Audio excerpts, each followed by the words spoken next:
Welcome to Focus on the Middle East. My name is Ayad Al-Kazaz and I am your host. Today's program will focus on Islamic economy. In the studio we have with us Dr. Yahia Rahman, a chemical engineer and an economist.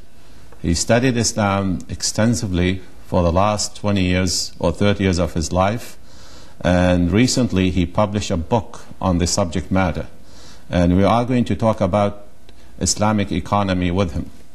Dr. Yahia, welcome to our show. Thank you very much for inviting me.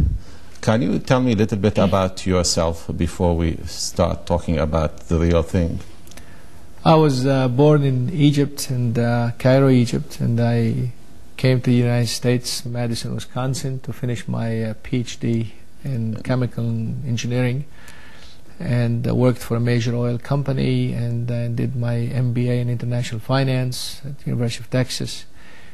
And I got interested in finance and economics since 1974, and since that time I got hooked on it. Well, you have another degree beside the chemical engineering, that's correct? Yes, I did an MA in international finance. Oh, I see. Yes. Is there any reason why you moved in that direction? You didn't like chemical engineering? Or what? I don't know. It was just circumstantial, and also some sort of a slow shift towards finance and banking.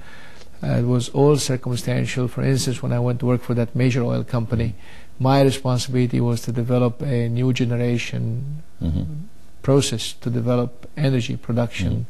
And we had to do the economic evaluation and the banking aspect of it and the financial aspects of it. So I had to learn about that.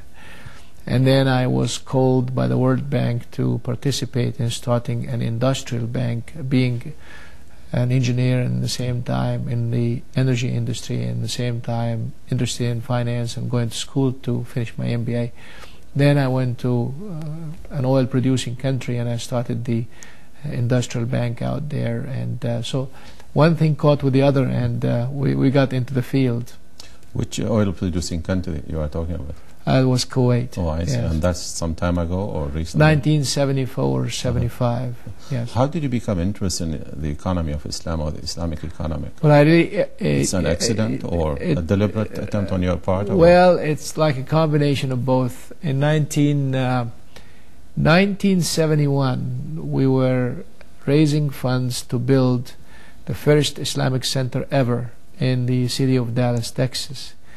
And we didn't have enough money, and we wanted to buy that property.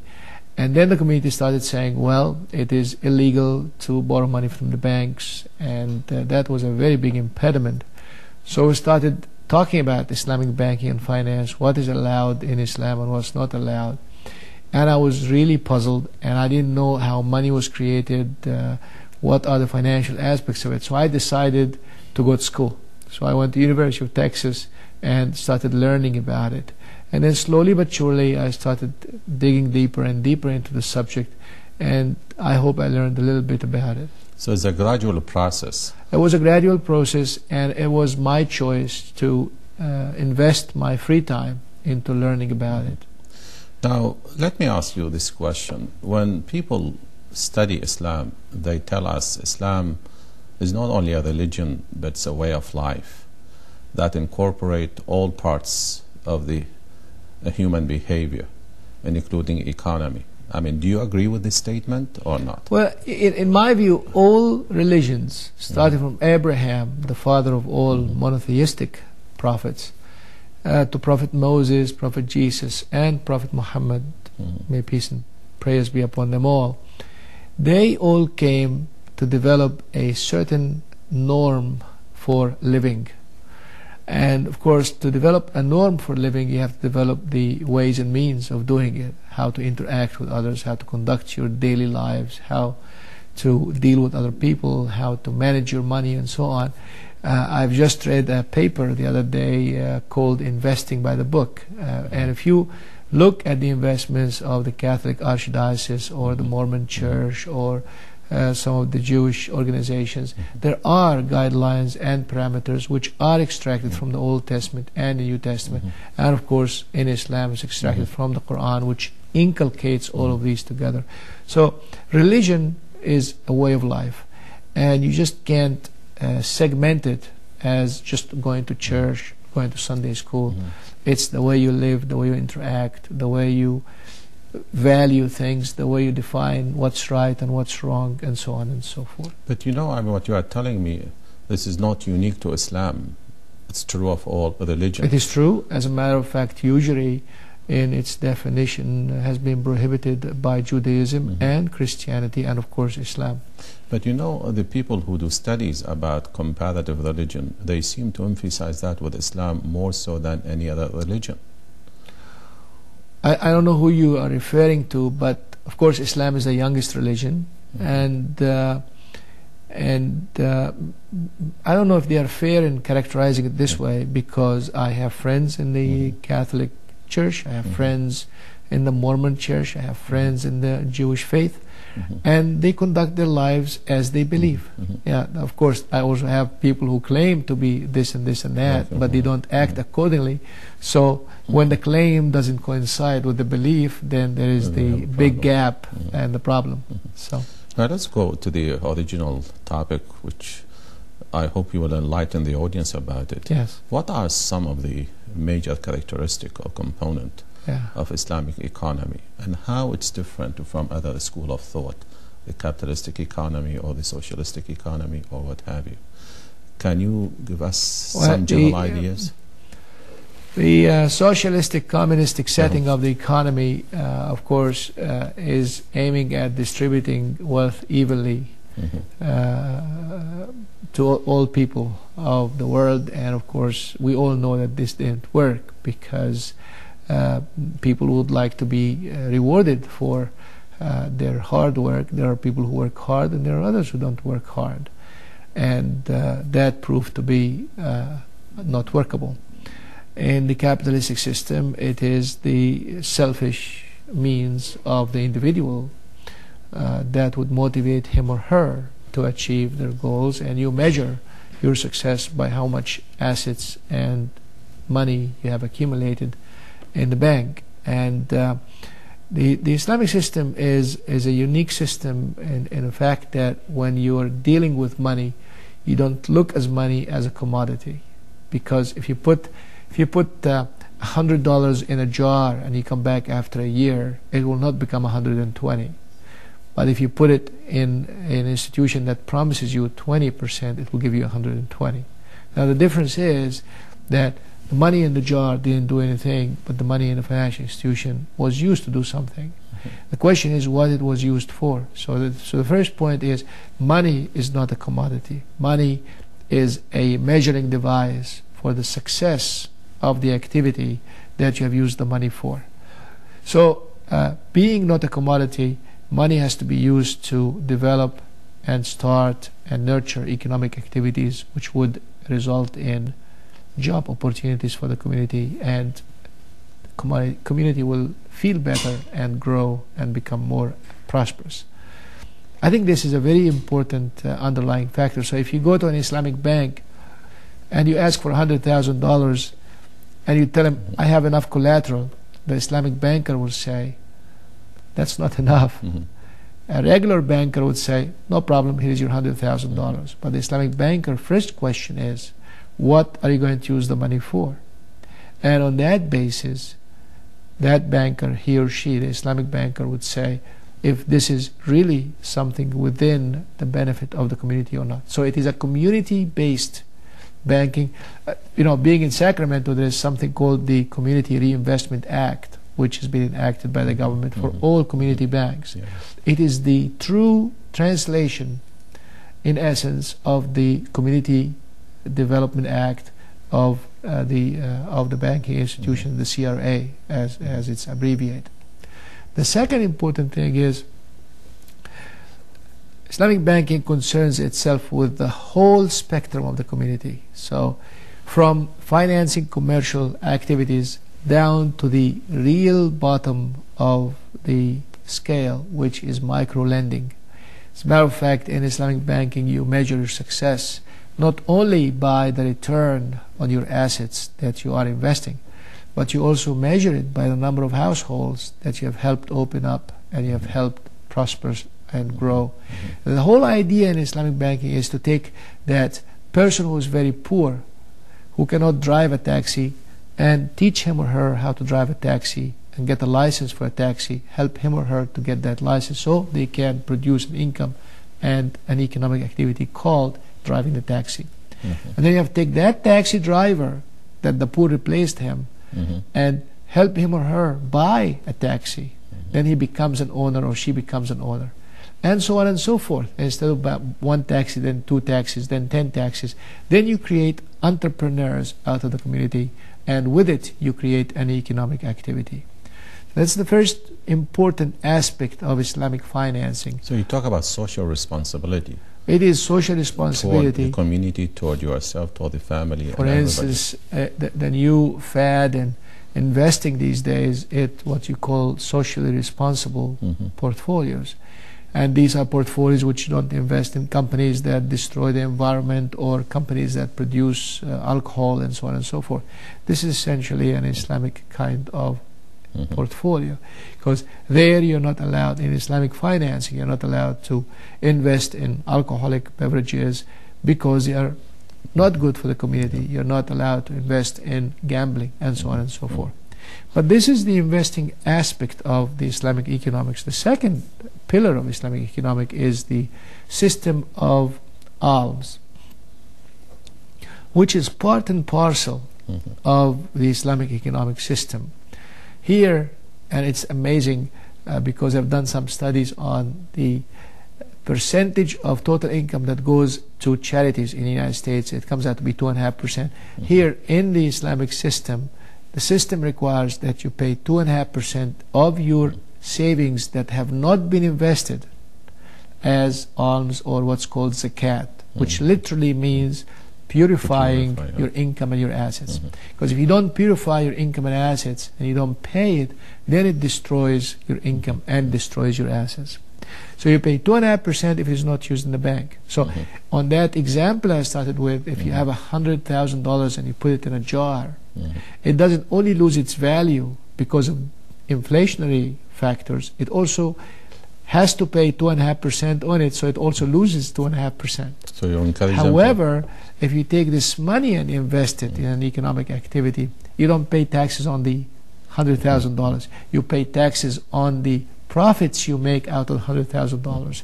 And the fascinating thing is, to encourage economic development, it depends how you use the money for. If you use it just for trading, buying and selling, and you made $10,000 on $100,000, which is say 10%, on that 10,000 you pay 10%, which is 1,000. Compare that 1,000 to the 2.5% if you don't invest it, which is 2,500. If you use the $100,000 for land reclamation, which requires much more risk and much more investments and so on and so forth, then you pay only 2.5% of that, or 5%, depending on what kind of land. So it is a scaled situation which is laddered according to what you use the money for. So the whole system is tailored to economic activity. But you know, this reminds you what happened in the American system. If you put your money, you pay taxes only on the interest, not on the principal. Yes. Unless if you invest in a different way. Yes. So in a sense, the Muslim been practicing that for a long time. Any system that is trying to achieve fairness is a system that gets closer and closer to the Word of God, which is the ideal situation. The third aspect, the third pillar. Well, can I ask you before yes, go ahead, please. Maybe you should tell us a little bit about what is the objective of the zakat for the audience.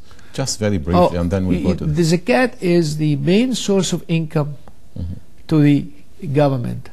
So the House of Treasury or the Department of Treasury source of income is this 2.5% or the 10%, depending on where it comes from. And then there is a law, according to the Quran, which tells you where to spend the zakah. And the amazing thing is, in it, there are some caps on how much maximum to spend on each and every aspect of it. For instance, you spend 1/8 of it on the poor, 1/8 of it on the needy, 1/8 of it on those who are collecting it. So for instance, the IRS in an Islamic setting cannot spend more than 12.5% of what they collect. Now, as the budget has got a cap, you cannot go over that. All right, you can spend it for people who have inherited a lot of debt, or they have gotten themselves in a lot of bad debt, and they need to get out of it. So that can be even you can spend it on encouraging tourism, internal tourism, where if you really encourage people to go and see different states, and they know that there is a hostel that is financed by this outlet, then they know that they will never be on the street. And you will know that there will be no homeless people on the streets, because this money is used for that purpose, and for the purpose of elevating people from the lowest poverty level to a little better needy level, to a better entrepreneur level, to a better successful business person level. So the purpose of zakat to bring about justice and fairness for everybody in the community. To bring about homogeneity and what you call smooth transition from one class to another. So the picture will not be as sharp as you see it between the poor and the rich. Yeah. Now let's go back to the third component. So far we talked about money as not a commodity. As a commodity. No, wait, you said money as not a commodity, right? Yeah, money is not a commodity. And then you so talk you about alms. Yeah. What's the third We talked component? about the zakah, and then the third and the most important thing is what I think is important, because it is the inheritance. And the law for inheritance has been well defined in the Quran by numbers. So it is a very well defined law, and we cannot change it. And the fascinating thing about it is we all live to accumulate assets and wealth, and then we die. So it is the manifestation on what economists call today the trickle-down economics.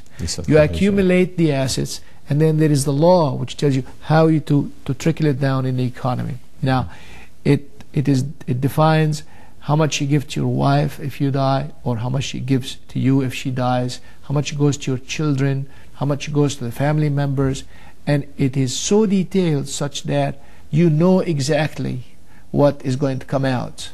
So this way, you don't have any grudges in the family after one dies, you don't have any misunderstandings, and it really gets to make things easier. The other important thing about inheritance is that you cannot change it. In other words, you cannot say, well, I want to give my son more than the law deserves, because then you are tilting the balance and you're changing the law, and you can't. You're only allowed to take 1/3 of your assets and use it for charitable purposes, but never to change the ratios by which this is distributed. So these three aspects form the three foundations of Islamic economics. As a brief statement, I can make it as possible. But let's talk about the last one, the inheritance.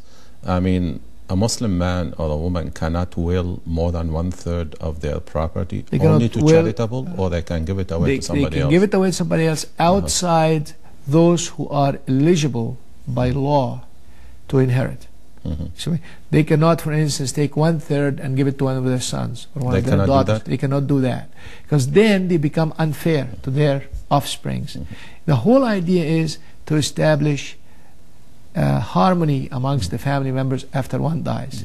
You don't want the situation where when I die and I favor one over the other, then a situation erupts and it will become very, very... But I thought there's another function for that, is to prevent concentration of wealth in the hand of one individual. And that's what happened in the West, when you can will your money to anybody whom you desire. But within the Islamic framework, there's a lot of circulation of the wealth. And that's very important point. The whole idea is of the trickle-down economics that we talked about. Are there any other components, or do you think this is the foundation? This is fundamentally the foundation, and then of course there are so many offshoots of it. To your understanding, is there any country among the Muslim countries are applying that, or you see that only on a micro level? The question is, we live in a world which operates by what I call the RIBA, R-I-B-A, or conventional banking system. Now, there are countries that have attempted to wipe out the conventional bank system and put their heads in the sand and say, well, we're going to have our own system. They can't do that. It doesn't work. I think the country that presented the world with an ideal situation is Malaysia. And Malaysia had the two systems, the conventional banking system and the Islamic LARIBA banking system, and it has been designed up to the highest level of government, which is the central bank. So the central bank of Malaysia had two books, one for Islamic banks and the other one was for riba or conventional banks. And their point of view is very interesting, because they say, well, let the two systems compete. Whichever is good is going to win out customers. So by a stroke of a pen, they allowed every regular conventional riba bank to open up a LARIBA window. And it's amazing that they are gaining more and more popularity as time goes by, the Islamic banking concept. You know, that's very interesting. Why Malaysia, not other countries? Because of the leadership, they tend to be more enlightened? I think the leadership is a very, very enlightened leadership. I happen to have met Mr. Muhammad, who's an open-minded doctor. He's a medical doctor and with a lot of dreams and aspirations. And, you know, he says, let every tree grow and we'll see. Whichever is stronger will one day take over. There are some other countries which have a lot of Islamic banks. Bahrain, for instance, is developing to be the Islamic banking center in the world.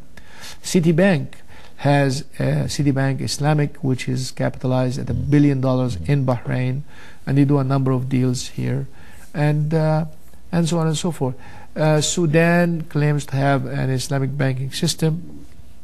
Iran, Saudi Arabia does not have Islamic banking system. As a matter of fact, it's the only country that doesn't have Islamic banks because it's not been worked out with the Saudi Arabian Monetary Authority yet.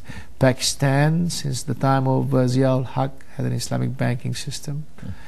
But the question is, which Islamic banking system? Because you can take the conventional system, dress it up to look like Islamic with Islamic vocabulary, but the whole intent is completely deceived because it doesn't apply the whole norms and parameters of the Islamic LARIBA banking system that we're talking about. But out all these examples which you told us about, you think Malaysia is the example? I think Malaysia is, in my view, of course, I'm a minority here, but in my view, I think based on my visiting and studying what's happening in the world, I think Malaysia presents the best alternative.